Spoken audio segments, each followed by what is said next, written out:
Community Broadcast.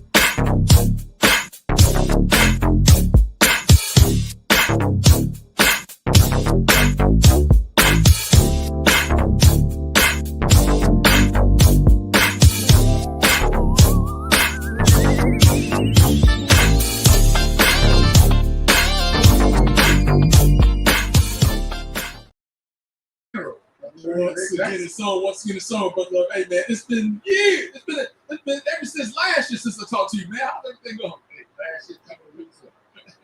Great, man. Hey, welcome to Let's Talk Nation. Greg, you know we got to do something about that, right? I don't know if the regular audience is hearing that. Oh, man. It's all hey, welcome to Let's Talk Nation. I'm the man, Rod Love. Sitting across from me is none other than the General Attorney Greg Jackson. Once again, the song. But hey, man, you know I can get this thing started, dude. And how's your week this past week? Man, Greg, I'm just blessed, man. I'm just blessed. I can't even complain. How about yourself? Oh man, no complaints on this end. Just living life. Just being happy that have another day on this side of the earth. You asked me, Greg, let me ask you this question, brother. What you got? Who was you rooting for during the Super Bowl? Nobody.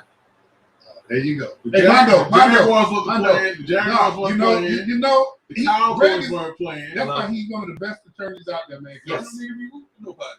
Mondo, I just can't get a straight. Hold on one second, Dr. Like they asking you. Nobody. Hey, everybody was rooting for somebody. It was only two teams playing, right, Mondo? That's right. I was hoping the Eagles would win. Okay. See, I'm hoping they're rooting at two different things. And our executive director, sometimes he watches football, sometimes he doesn't. But Dr. Light, who are you rooting for, bro? He doesn't have that jacket on, Greg. So yeah, I guess he loves it. But Greg, man, that was a heck of a doggone group. Yeah, I'm on. So who was you rooting for, Doc? Who won?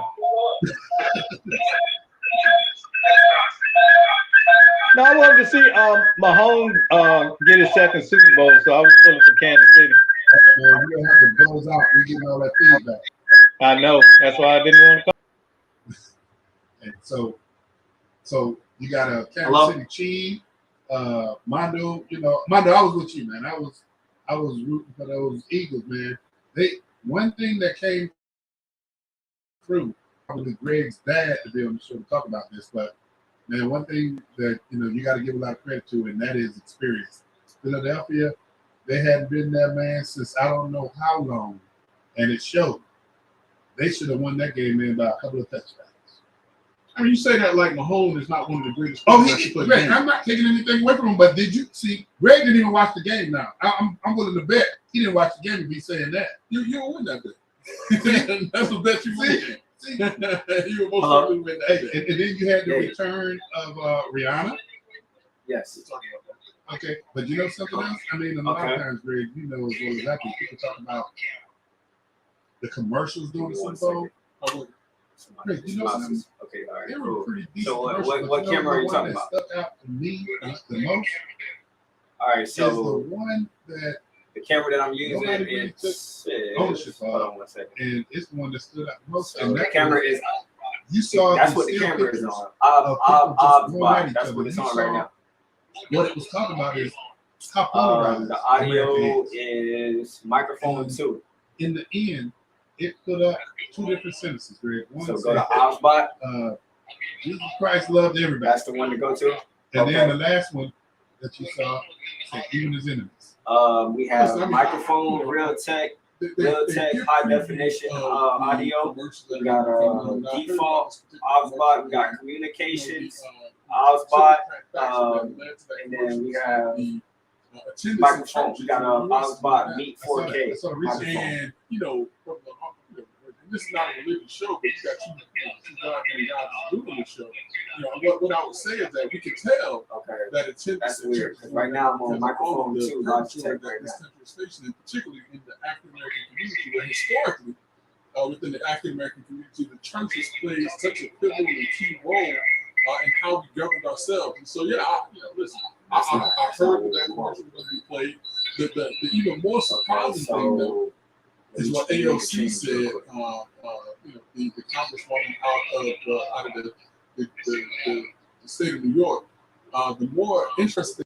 She said that particular commercial was nothing more than a cover or a front for fashion. What? And so, how do you equate, calling people to, to what the founding principles of this country is all about? I mean, even on the money, it says, "In God we trust." So, Greg, she specifically spoke on that doggone commercial.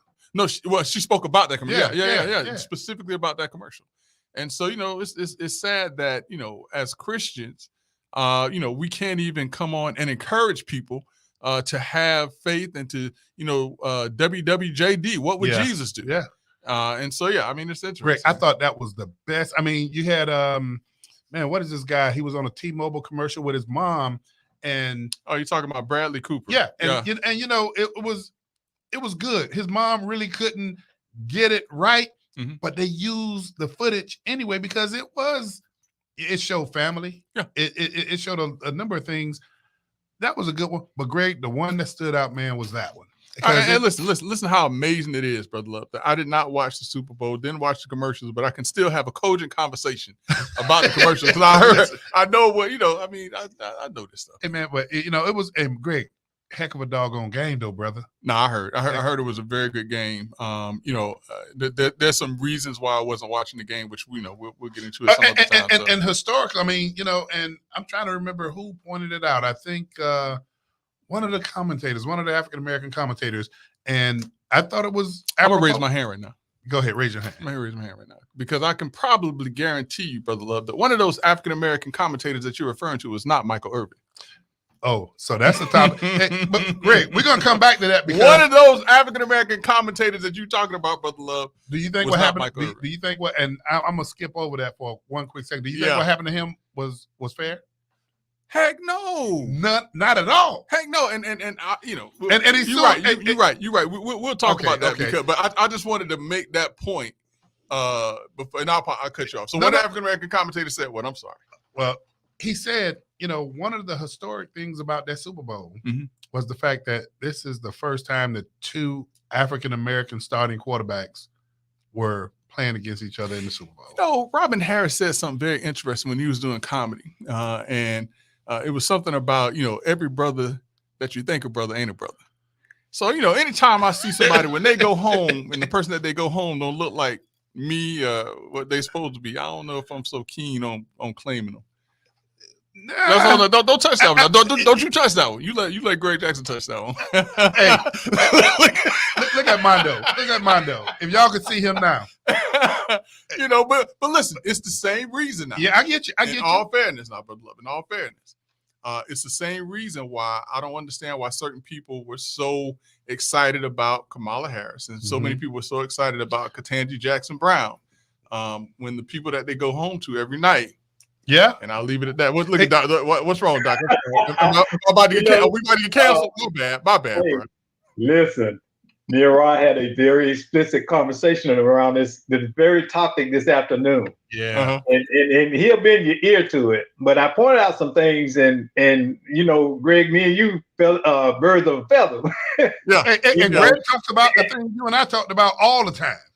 Yeah, and it has a lot to do with collectively, maybe in our psyche, we subconsciously think we're not enough. That has a role in it, that we define and I'm being careful. I'm being careful. You know what?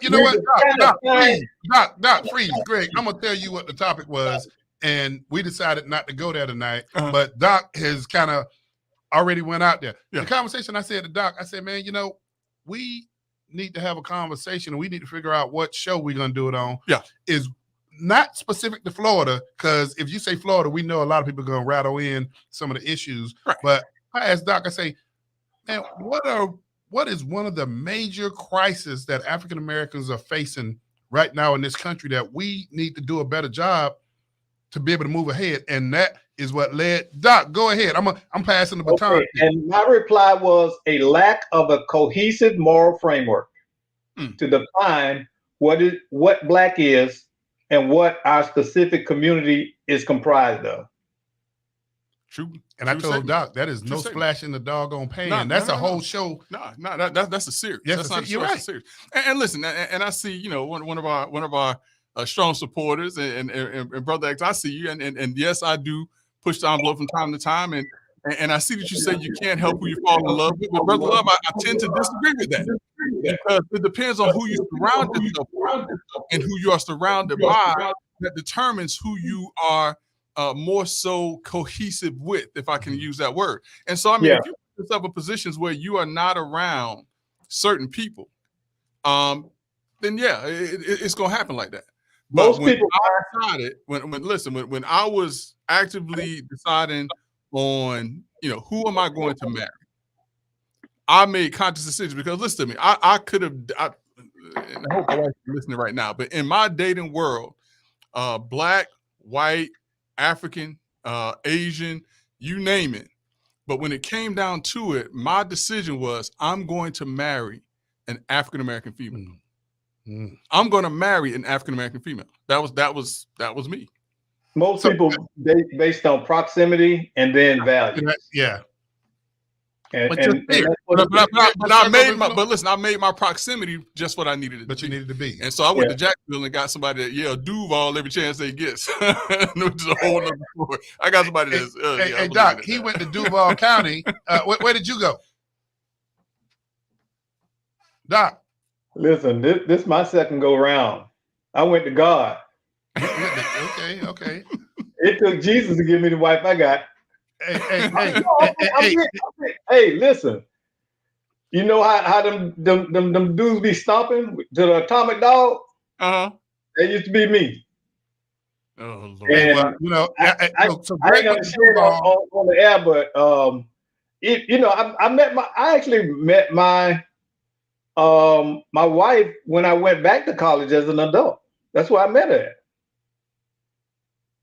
So Well, Greg went to Duval. I didn't have to go far.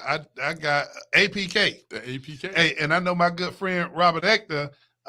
He found his love in the APK as well. Listen, man, it's all about who we are surrounded, who we surround ourselves with, and sometimes we purposefully, like I say, like for me, it was a purposeful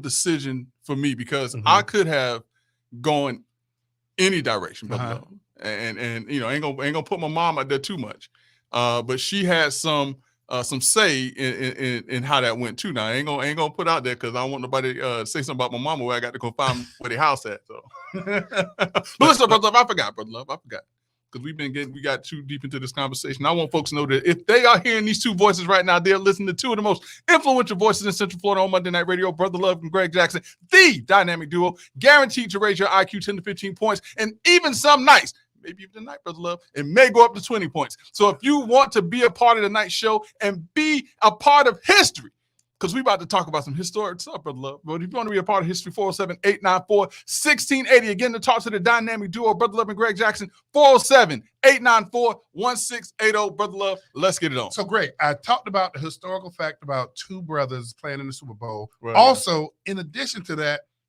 when I say two brothers, you also had two brothers playing in the Super Bowl. One playing for Blood Brothers. And, man, it was great, man, to see how engaged their mom was in this, man. I mean, that was fun. But Greg, something else that I saw for the first time, and it was my first time. I don't know if it's taken place before. Babyface sang the national anthem, and then right after Babyface sang the national anthem, another group sang the national anthem. No, he didn't sing the national anthem. What did he do? What did he sing, Doc? America. America. Yeah, America the Beautiful. Okay. Yeah, he sung that, and then they did announce it as the national anthem. I was like, wait a minute, that's not that national anthem. And then, but had you ever seen that before, Doc? No, but Chris Stapleton, man, he did an outstanding job when he sung The Country Guy. Yeah. It was beautiful. That's one of the best renditions I've heard, other than Marvin Gaye. I was about to say, well, listen, Whitney Houston laid it down too now, man. Let's not. Oh, yeah, but that's expected with Whitney. I mean, Why can't she mess the song up? Her and Luther can't never mess the song up. Listen, man. Hey, man, you. I told you it was gonna be historic, man. You talk about two powerhouse figures right there. Man. Yeah, they can play the ABCs. Oh, hey, you know what, man? God dog it. Before we forget, Greg, I mean, we, you know, because when we talk about Michael Irvin and that kind of thing, that's going to open up a bigger bag. But Doc, we have a special guest that we're going to have come on because, Greg, we've talked a number of times about what we can do, man, to address the issues that are taking place in communities. And we always talk about, don't just be somebody on the sideline talking about it. Let's see if you're going to be about it. And this special guest wife cooked us some pies, Greg, a few weeks ago. So we got a special guest that we'll let him talk about this violence prevention intervention event that's taking place. Okay. And Greg, it's none other than brother who's been very opinionated. He don't mind saying what he got to say and meaning what he say, and that is none other than Bishop Stubbs. Bishop Stubbs, welcome to Let's Talk Nation. Are you there? Okay. Bishop Stubbs. All right, Doc, go ahead, man. I know you can get a hold of the bishop. So, Greg, man, come on. I got to dive in, and I know my good friend Robert Eck gonna have something to say about this. But man, Michael Irvin, man, that to me, didn't he file $100 million lawsuit? So listen, man, this is cancel culture at its worst, and I am very disappointed in the NFL because they have done what so many folks have done, which I think is just absolutely ridiculous, is that they acted before they thought, before they got Michael Irvin's side of things. And basically what it was is that Michael Irvin was at a Marriott, and he was walking through the through the lobby, and he ended up interacting and talking to some folks, one of which was a young lady who was employed with the Marriott. I believe it was a 30 to 45 second 30 to 45 second conversation. He got on the elevator and went to his room alone. And apparently, this lady then turns around and says that Michael Irvin either touched or said something to her inappropriately. And just off of those words alone, without any investigation, without checking with Michael Irvin, without checking with the people who were around him, without checking any video of what was taking place, the NFL removed Michael Irvin as a commentator for the NFL. Something that he's done in the past and something that he is extremely good at as a Hall of Fame, former University of Miami, a Hurricane, former Dallas Cowboy, NFL, champion, one of the greatest wide receivers that's ever played the game on the college or the professional level. And they removed him from the broadcast team without even giving this man the benefit of the doubt. And so Michael Irvin basically didn't sit back and has responded. And basically has responded. And thankfully, there were two gentlemen who actually recorded the interaction between Michael Irvin and everyone in that room at the time as he was walking through the lobby, because that's all it was. And they came to his defense. I hate to say this, but I wonder what would have been the response if they were black instead of white. And I'm going to leave it at that for right now. But they came to Michael Irvin's defense and said he didn't do anything wrong. We saw the whole thing. He didn't do anything wrong. And so now Michael Irvin has filed a $100 million lawsuit against this woman, thankfully, as well as the Marriott for, I'm gonna call it tortious interference with a contract and libel, because that's what it was. But I personally hang on, the Marriott. Yeah. Wasn't that lawsuit against the NFL, Greg? No. That's what I was about to say. That's what I was about to say. So I personally think that Michael Irvin should also file a lawsuit against the NFL for what they did to him. But you have to think about how much more can Michael Irvin get out of the NFL if he plays it this way? I think he's playing it smart. Don't get me wrong. I think he's playing it smart.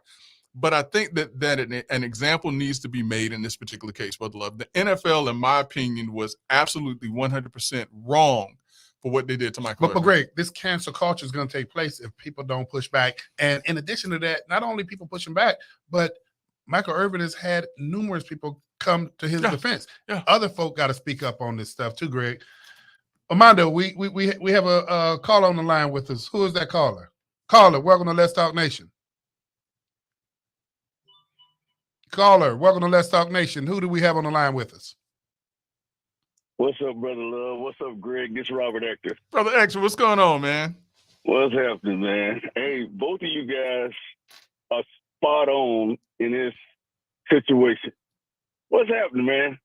Listen, it's this thought, it's this younger generation, Brother Extra. I'm gonna tell you like this: if they don't like what you say, if you don't look at them the way that they want to be looked at, all of a sudden they just want to remove you from existence, and they think that just because they say something about you, they can remove you. But thankfully, look, Brother Extra, we got an old school brother, and Michael Irvin that's saying, I'm not going to take the sitting down in much the same way that Dave Chappelle said it. You're not going to cancel me because you just don't like what I've done, and if you can't prove it.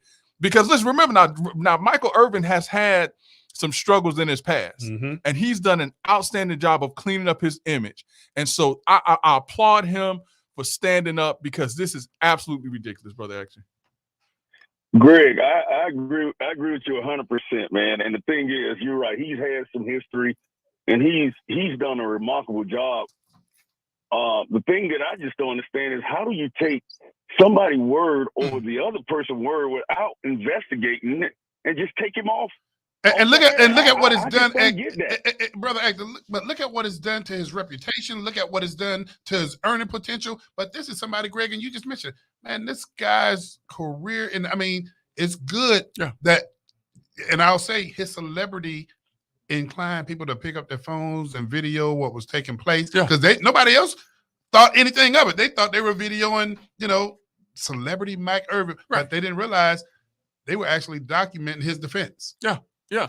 So, I mean, Brother X, in a situation like that, man, I mean, do you think we're just going to have to start turning on our cell phones everywhere we go? Because, listen, if it happens to someone like Michael Irvin, just think about if somebody wants to put Brother X out like that. I mean, listen, Brother X, I've had people to try to put me out there like that. And I had to just basically say, you know what, I'm not going to even address that. But at some point in time, brother, we have to say enough is enough.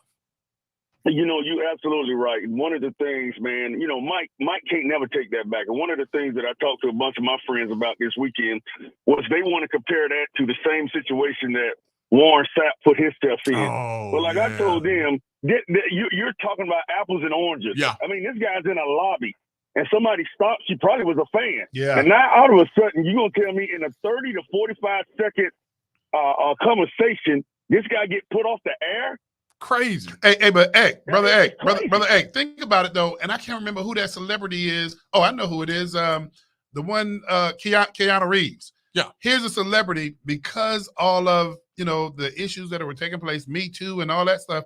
Whenever you see him taking pictures with fans or other celebrities, he always shows his palms out. He always shows his smart man. Always shows smart man. But think about what this does to folk that or folk that want to engage with the fans and things of that nature. Man, I wouldn't be so inclined to do so. Yeah. Yeah, and Rod, I agree with you, man. And I coach a lot of players that play in the league. I know a lot of guys played in the league. And I'd have been to 3 Super Bowls, and there's people everywhere in the lobby. And I've seen some things that transpired that was way worse than what we don't even know what Mike did. We don't even know what was said. And I was just going to take him off the air without investigating it first. That to me is it's crazy. Yeah.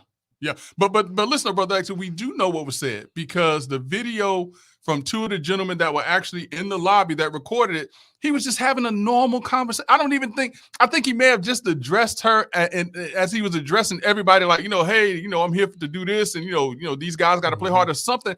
It was nothing to the conversation. Nothing like, hey, later on, you want to have a drink? I mean, I could understand if you would have said something like that maybe she took it the wrong way, but nothing like that. Nothing. But you know what's one of the crazy things, Brother Love and Greg, and my wife tell me this all the time, man, and I'm trying to be more cognizant of it. I'm quick to call a young lady, hey, sweetie, or hey, sweetheart, or something like that. That's just who I am. Yeah. But, you'll get some people take that like, oh, he tried to talk to me. Yeah. And listen. It's crazy. And listen, this ain't like back in the day where you give, you give an innocent compliment to a young lady now that you can't even tell, hey, listen, you look very nice today. All of a sudden, guess what's going to happen, Brother Hector? Guess what's going to happen? Not at all, man. Oh, not man. at all. You got to watch every little thing you do because they'll take it and turn it. Hey, Brother Egg.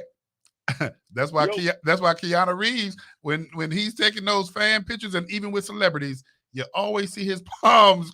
Greg had them palms out. Hey, Brother Ekner, I want you to hold the line because we got a special guest that we're bringing on. And the reason why I want you to hold the line is because I know your background. I know you used to work with young people, and what this special guest is going to address, man, on the links. You talk about this. I just know your history from whence you've come, and I think you can add to the context of this.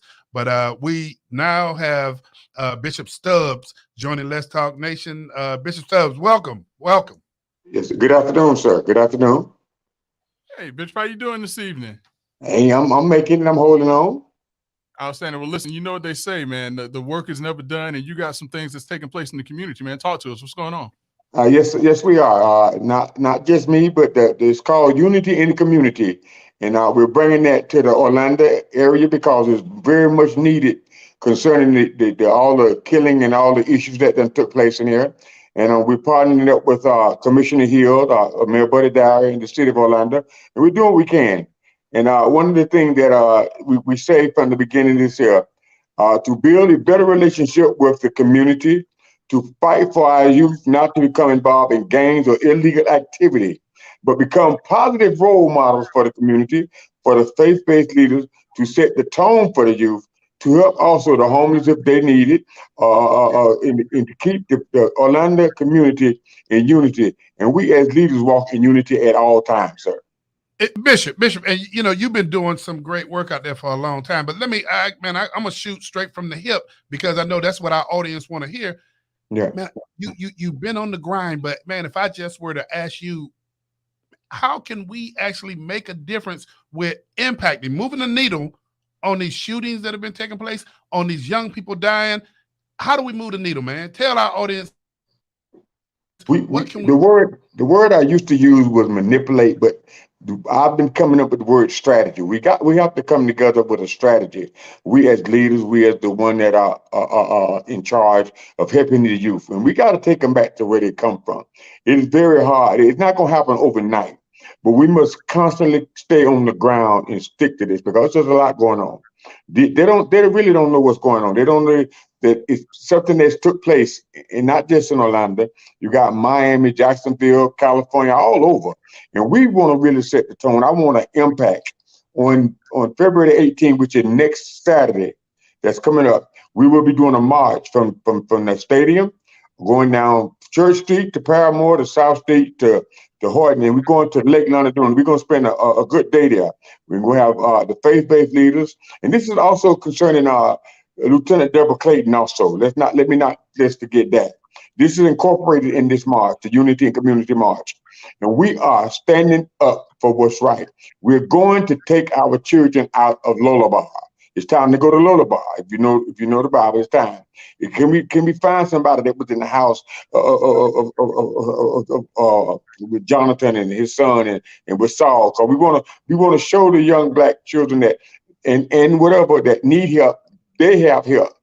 And it's up to me, you, and all those that have experienced life to try to help them if they want help. We just got to come up with a solution. I need your help. I need y'all help. You know, Bishop, one of the things that still amazes me, I've been in the Orlando area for a little over 2 decades now, and you and I, we've had this conversation, but I want you to talk to the audience, and I know Brother X is listening very closely to this as well, but I want you to talk to the audience about how serious the gang activity is in Orlando, because I don't think people really and truly understand that there is a serious issue with gang activity in the Orlando area. What are you seeing on the ground level out there? You have multiple gangs in the area in Orlando, Florida. We're dealing with the Paramore area. We're dealing with Mercer Drive. We're dealing with Pine Hill. We're dealing with Oak Ridge. We're dealing with the East Orlando area. There's a lot going on, and they all fighting for their section or whatever they be. You have different colors that represent different gangs, and you have different gangs out there, and it have gotten real serious. It have gotten real serious, and they're fighting over territory. They're fighting over drugs. They're fighting over this. They're fighting over that. It's hard for me to say exactly, sir, but one thing we do know, it's a problem. It's a major problem. Even Orlando Police Department, You just look at last night, it was a shooting going on. 17-year-old boy got killed. For the last 3-4 nights, car speed chases with cars and different things. And then the sad part about it, a lot of this is teenagers, 12, 13, and 14. People think it's the grown ones, but it's the children. It's the children. We've got to go to Lullaby and take our children. We need help. Bishop, man, once again, man, we got to commend your work. And Brother Hector, I know you've been working with young people, man. What can you contribute to this conversation? Because we're missing the mark.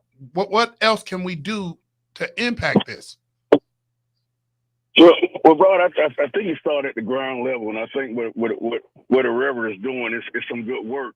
It is amazing to me how bad the gang life has gotten in Orlando. I mean, since, when I was running alternative school, 10 years ago, 12 years ago, we didn't have that many gangs. But right now, the gang level is just unbelievable. And I think it starts in the home. And, we got a lot of young parents that's raising kids with unsupervision. So Brother Hector, Bishop Stubbs, are these gangs replacing the family unit?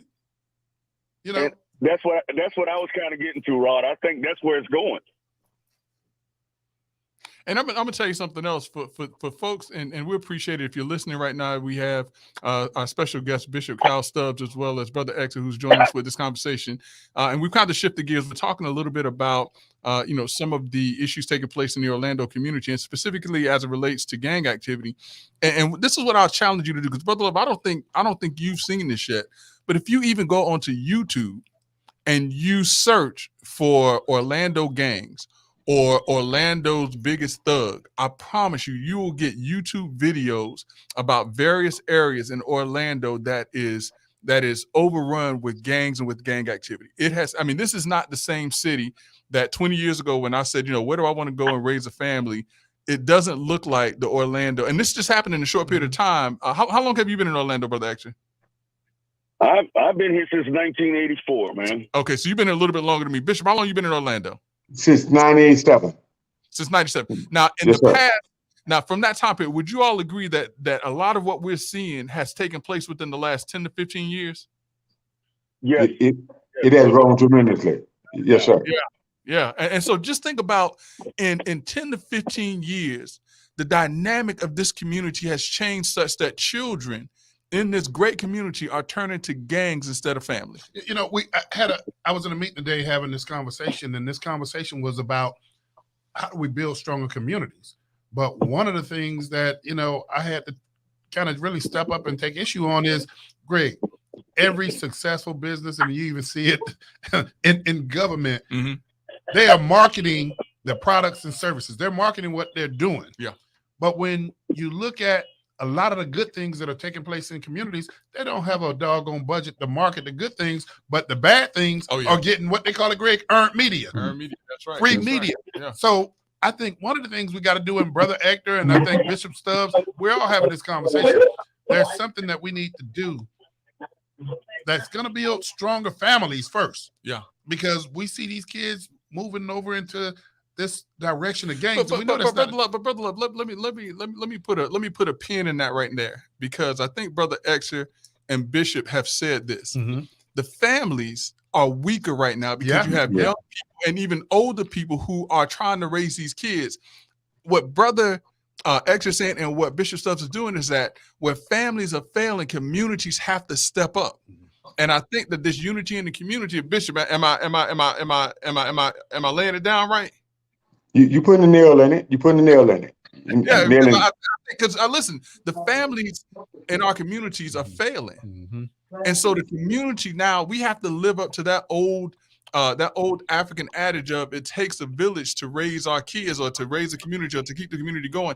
And that's what I love about what Bishop Stubbs is not doing today, but what he's always done. That's how. Can I take you to something real basic, Greg, and Bishop Stubbs and Brother Hector?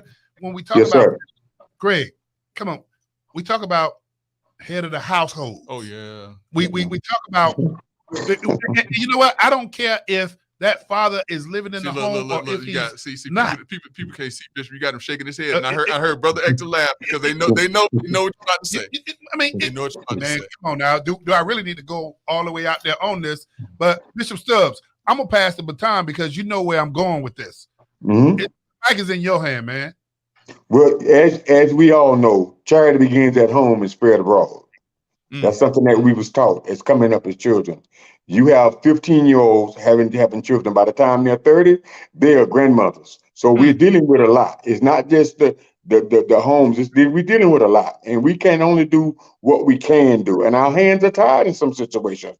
But one of the things I want to do, one of the things that me and my wife and my daughters and the people that are around me, we're surrounded, we're doing what's right. We're trying to help some of these children.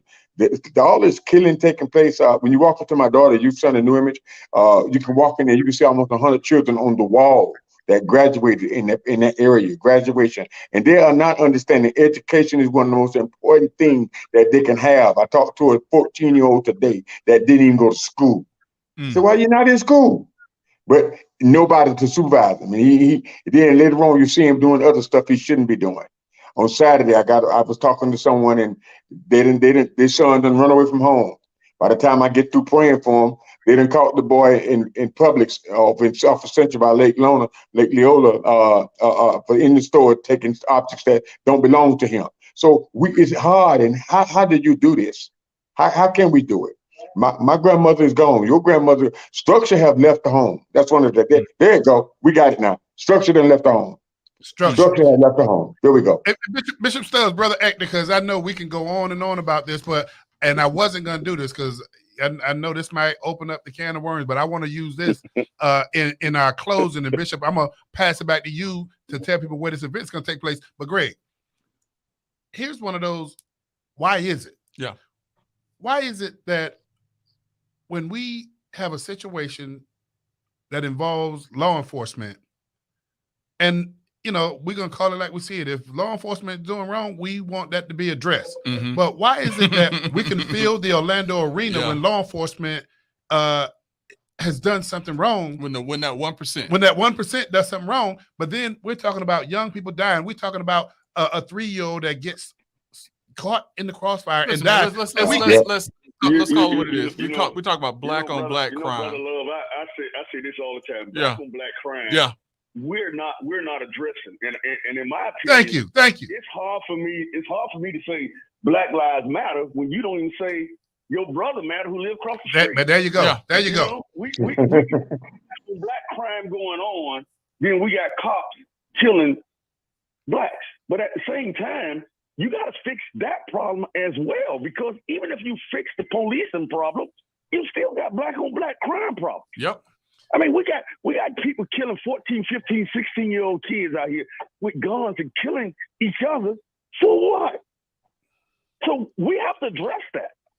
And not only that, though, Brother X here, because on both sides of the coin, Brother X here, it's unfortunate that when you have those killings, you have someone that lose their life to death, but then you also have a young person who's lost their life because now they're in the penal system probably for the rest of their life, and their whole entire life will never be the same because they've done something that they cannot reverse for the most part. So you lose because you have a killing, but you also lose because the person that did the killing is now become institutionalized and will probably never be able to beat that stigmatism ever again in their life. Brother Greg, you're spot on, man. And I told my Achilles, so I've been out of work. I've been home and I watched First 48. And that's one of the things that I took from it when I'm watching First 48. I'm like, not only did this kid die, but now these 3 kids or these 3 teenagers. Look at that ripple effect. Yeah. Hey, Brother Hector, man, we love having you on Let's Talk Nation, Absolutely. man. We could talk about this all night long, but Brother Hector, you always welcome on Let's Talk Nation, man. We appreciate you. Yes, Lord. All right. So Thank we would like for you to tell the Let's Talk Nation audience once again the event that's taking place, where, when, and how they can get a hold of you if they need to. Yes, sir. We're getting ready to have the event on next Saturday that's coming up. And we're going to start the march, like I said, on Church Street in Paramore. And we're going into Lake Leola. With the sisters, Commissioner Hill, we're getting together. And it's also concerning Lieutenant Deborah Clayton and Mr. Jack Williams, Stop the Violence. But we're going to be having flyers come out tomorrow. We haven't been having intensive meetings, so I want to make sure that everybody understand exactly what's taking place. But we need the support of the community and all in-house issues that's taking place. We want in-houses to get together. We want us to come together in unity. That go for the preachers, the law enforcement agency, the city hall, county, all of us that take a part in this. We must show, and we don't need to start this. We got to continue. We got to continue. This shouldn't be this is not going to be a dog and pony show. This is something that we got to keep turning on, and keep doing, because these children need our help. Dr. Love and Dr. Mr. Greg, we need your help continuously. When I get off the air with you all, regardless, we got to continue to broadcast and let people know. We got to take back our children. Our children, they're lost. They're lost. We need your help. Is there a website or a social media page people can go to get information? But the city hall have it.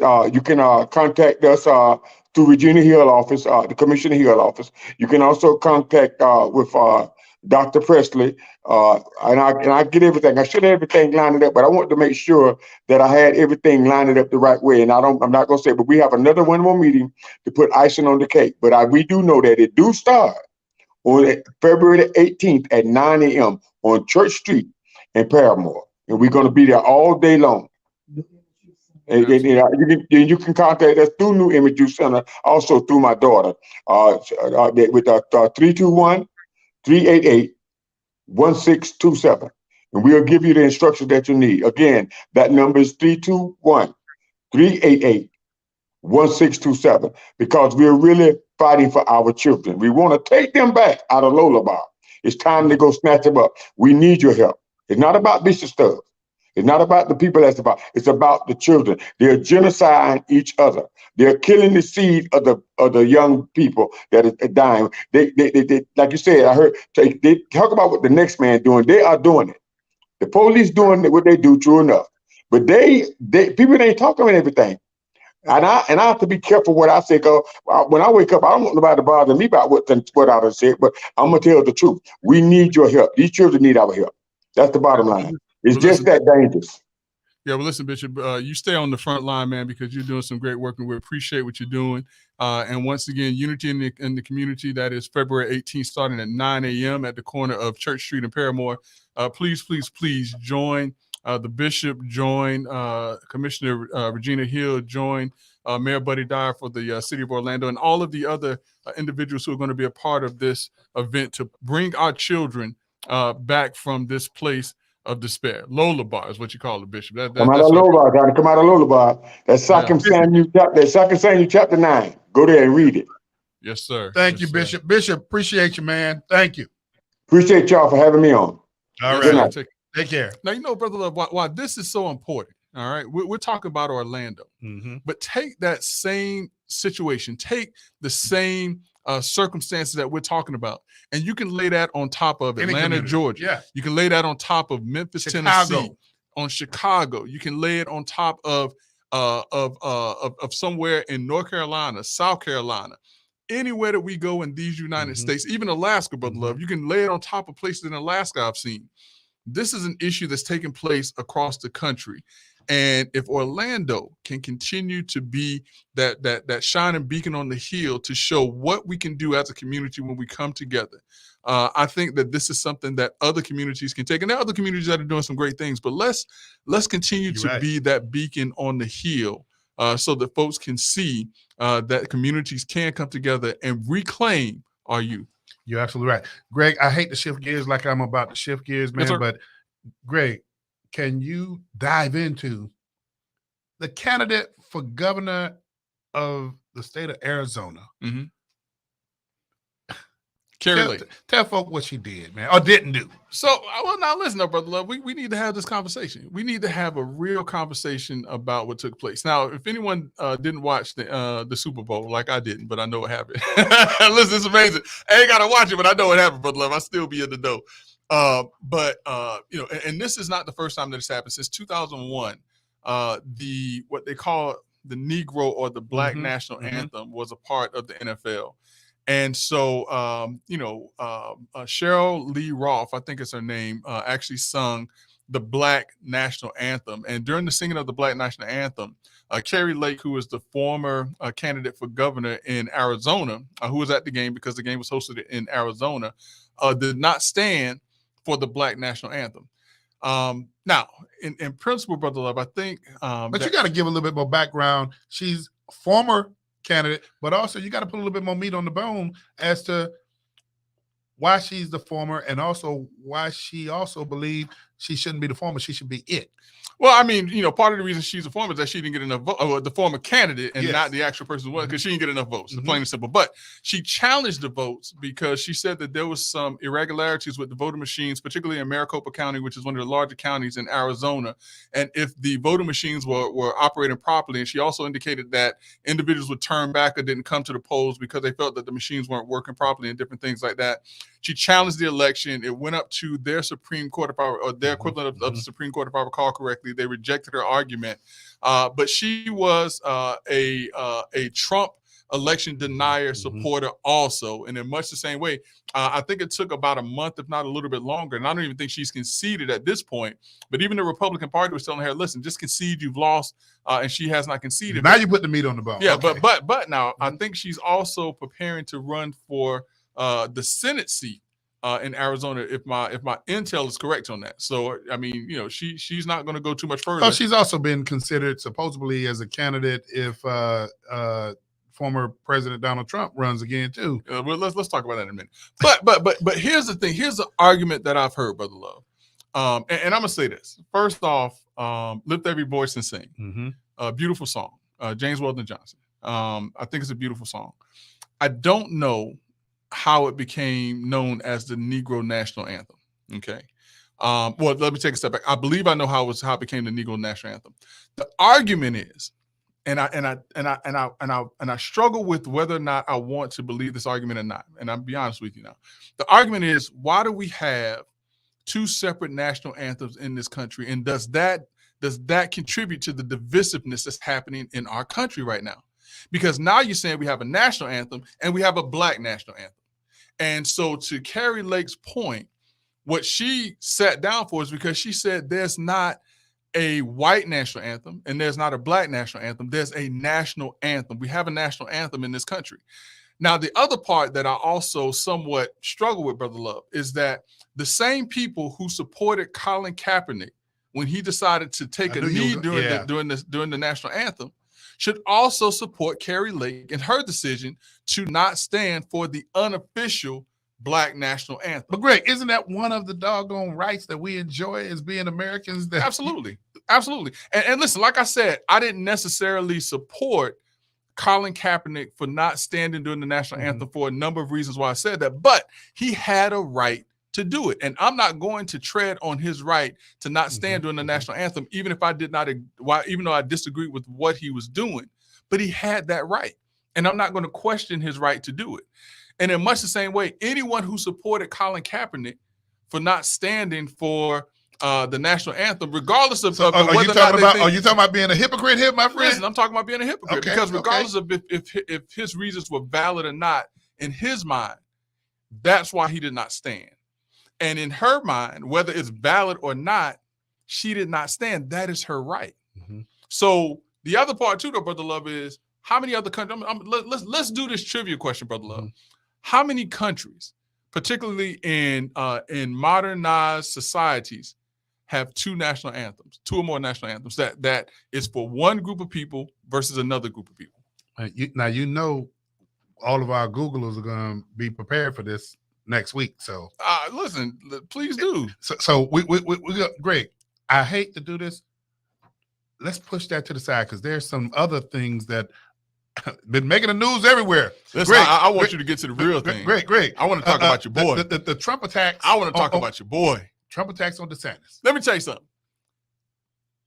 Donald Trump is the best thing to happen to the Democrat Party right now. And I love me some Donald Trump right now.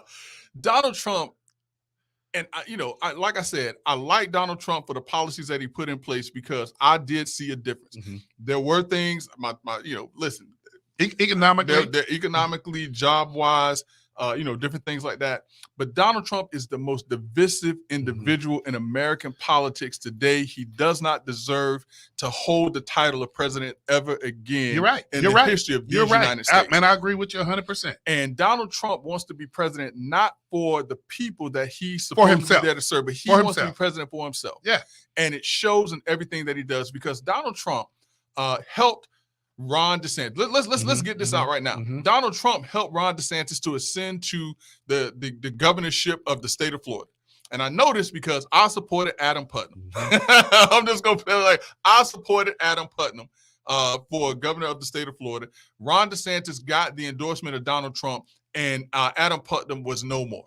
So Donald Trump was key in helping Ron DeSantis to be where he is. But Donald Trump, in his quest for power, has turned on the person that he helped, and Ron DeSantis has not even expressed an interest in running for president. But Greg, man, come on now. Trump has single-handedly, man. Unfortunately, man, we can use some real easy words such as fractured, divided. Yeah, but Greg, that's what he's done. Listen, and I'm gonna tell you this: the greatest thing that could have happened for the Democrat Party, and the greatest thing that could have happened for the more rational wing of the Republican Party, is for every single one, with the exception of one, but every single one of the Trump-backed candidates to be defeated in this past election.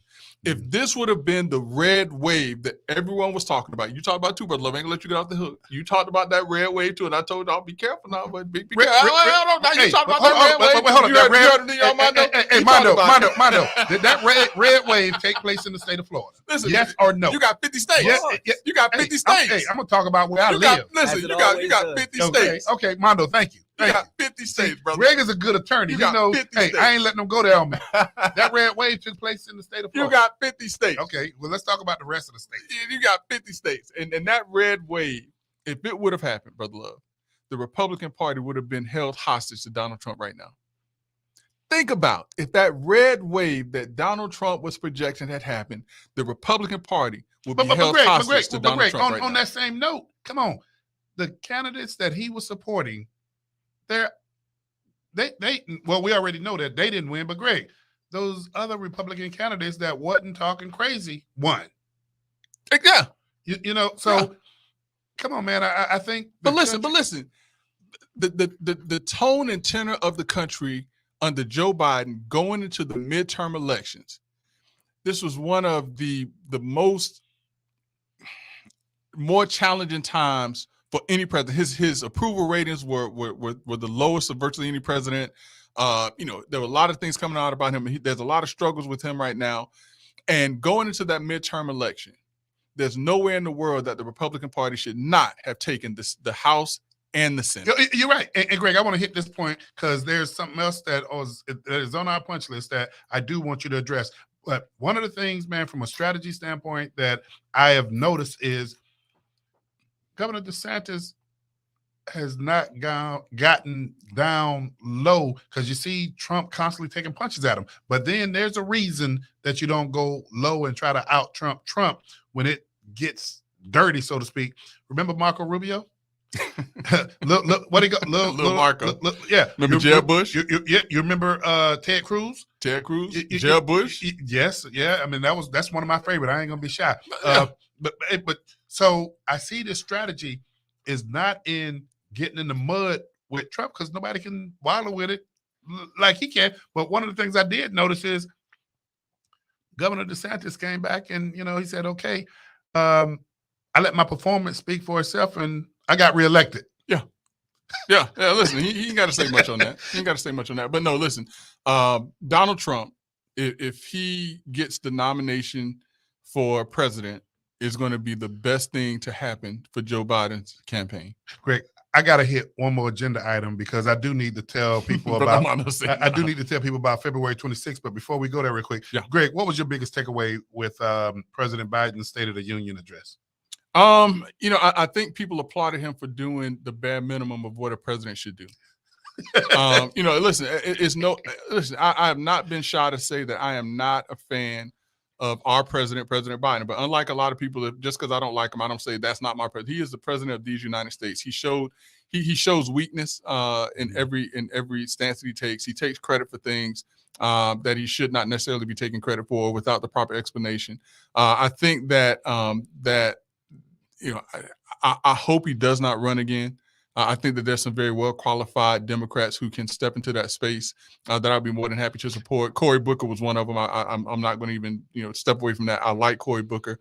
Hakeem Jeffries is. Do you think he gave himself a lifeline as a result of the State of the Union?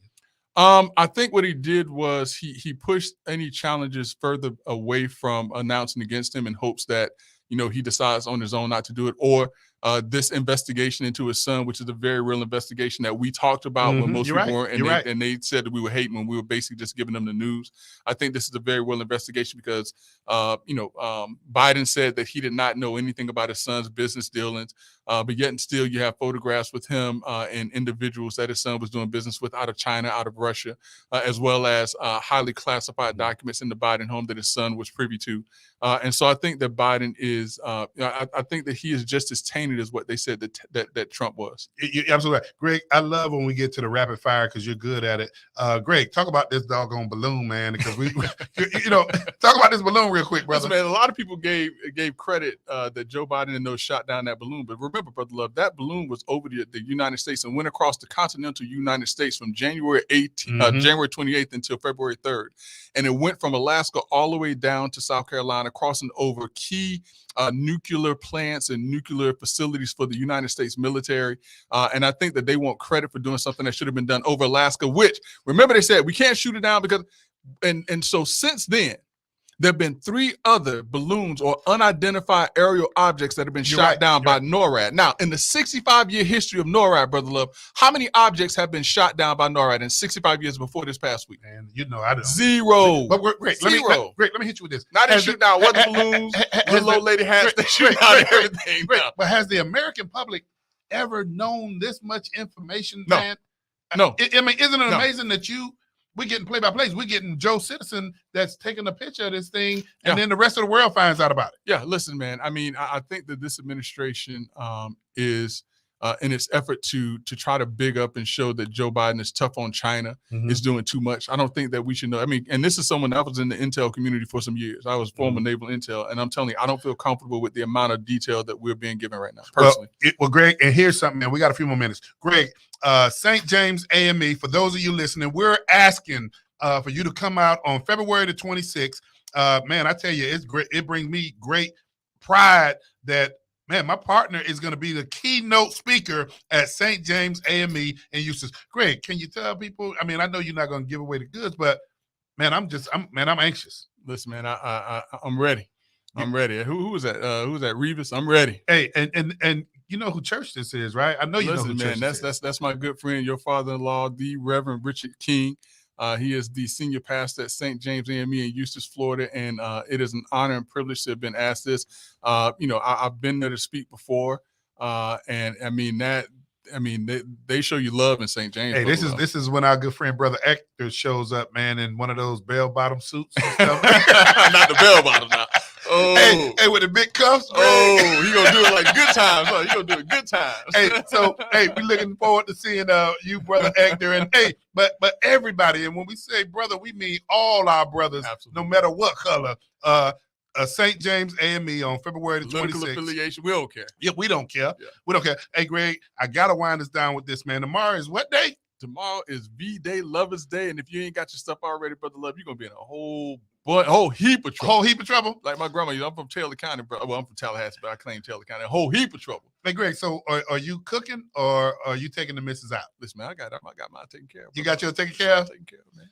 Man, hey, well, I tell you what. Listen. We had the bitch bone just a minute ago. And Doc gonna have to forgive me because the pie that I had put in the freezer for him, I took it out this weekend and ate it. Hey, that was gonna be a part of the dessert tomorrow. Great. And the bishop, boy, how many pies did he bring us up here, man? Was it 6? Hey, 6 pies? Hey, but we got to disqualify the bishop from any future pie contest. Yeah, you can't have no professionals. Yeah. You know.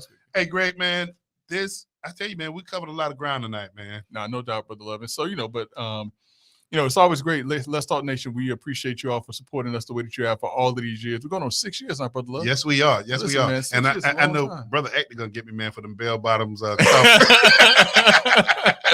well as he should. As he should. Hey, but man, brother, you know I love you, but I got to tell you, man, you may not have to go home. But you got to get out of here. Until next Monday on Let's Talk Nation. Hey, dial on in. Let us know what you think about what you think about. Y'all take care till next week.